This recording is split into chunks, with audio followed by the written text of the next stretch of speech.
In 1 Kings chapter 20, the story unfolds during the reign of King Ahab in the northern kingdom of Israel, as a powerful enemy rises against him. Ben-Hadad, king of Aram, along with 32 allied kings, gathers his army and lays siege to Samaria, the capital of Israel. Ben-Hadad sends messengers to Ahab with demands. First, he claims Ahab's silver and gold, along with his wives and children. Ahab, fearing the strength of the army, agrees, but Ben-Hadad pushes further, demanding that his servants be allowed to search Ahab's palace and the homes of his officials, taking whatever they please. This time, Ahab seeks counsel from the elders of the land. They advise him not to agree to such humiliation, so Ahab refuses the second demand, and war becomes inevitable. At this moment, a prophet comes to Ahab with a message from the Lord.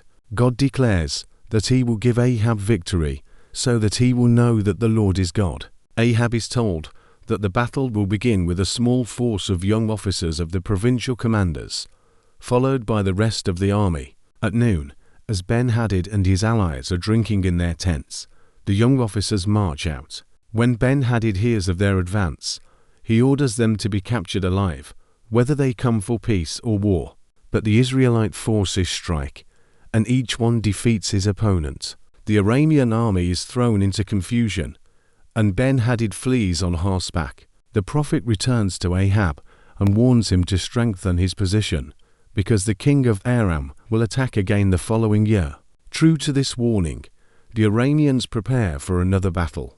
Their advisors claim that Israel's God is a God of the hills, which is why Israel won the first battle. They decide to fight on the plains, believing they will have the advantage. The armies meet near Aphek. Israel's army appears small, like 2 little flocks of goats, while the Aramean forces fill the countryside. Once again, a man of God brings a message, because the Arameans have misunderstood the Lord. Thinking he is limited to the hills, God will give Ahab victory again, so that they will know he is the Lord over all.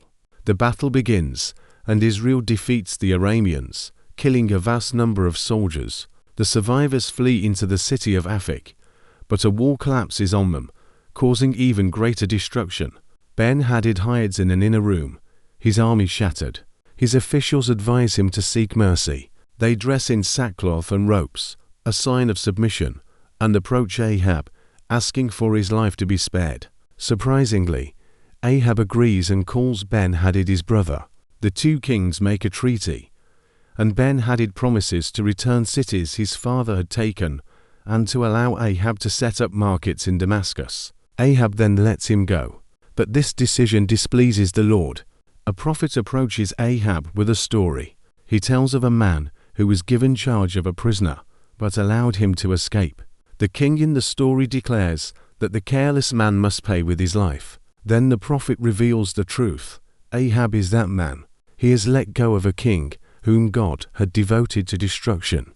Because of this, Ahab's life will be taken in place of Ben-Hadad's, and Israel will suffer for it. Ahab returns to his palace in Samaria sullen and angry, troubled by the message. Next comes 1 Kings chapter 21, where Ahab's actions toward Naboth reveal deeper injustice, and judgment draws even closer to his house.